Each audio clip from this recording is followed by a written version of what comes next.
Kimi, mas type nga ba ang binabakuran ni Paulo? Other boys, di makaporma sa dalaga.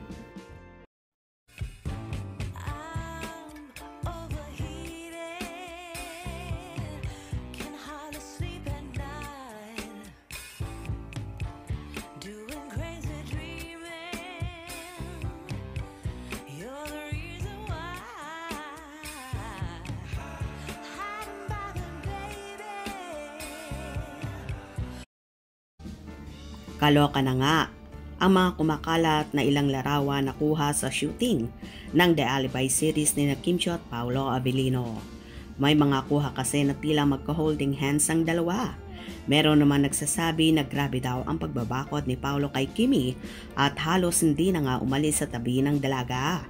Kaya naman daw yung mga nasa tabi-tabi na guys ay di makaporma kay Chinita Princess na kahit gusto sigurong kausapin ay di man lang makausap ang actress dahil nga sa bodyguard niya at nobyong si Paolo. Marami namang hanash ang Kim Paulaja. Siloso pa naman niyang si Pau pero yan ang gusto ko. Nagsiselos para lang kay Chinita Princess. Ibig sabihin niyan ay sobrang love na love niya ang kanyang Kimi. Bakod na bakod po. Ba ma'am, hehe, gustong gusto ko yan. Yes, taking na nga sila. Yung nagpoporma dyan, wag nang ituloy. Kahit naman hindi bantayan ni Paolo si Kimi, hindi naman flirt yan at malandi. Napaka-loyal niyan at faithful. Paano makakaporma ang higpit ng bodyguard? Bakod to the max. Tama yan, Pau, may karapatan ka. Gusto din naman namin yan.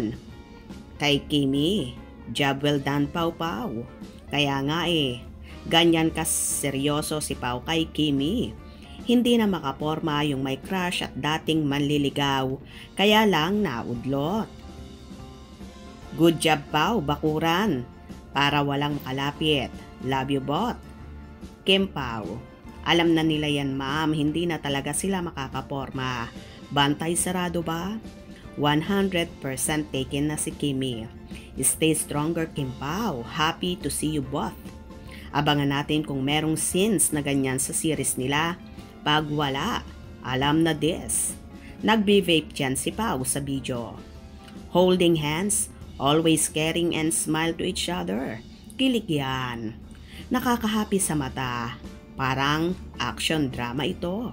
Kawawa ang Kim Pau. Grabe ang init ng araw, uy. Sana, sisi hanggang dulo ang Kim Pau para panatag tayong dalawa.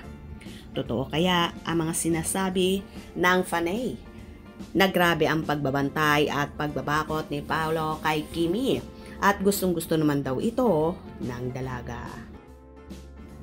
Hope you enjoyed. Please subscribe for more info.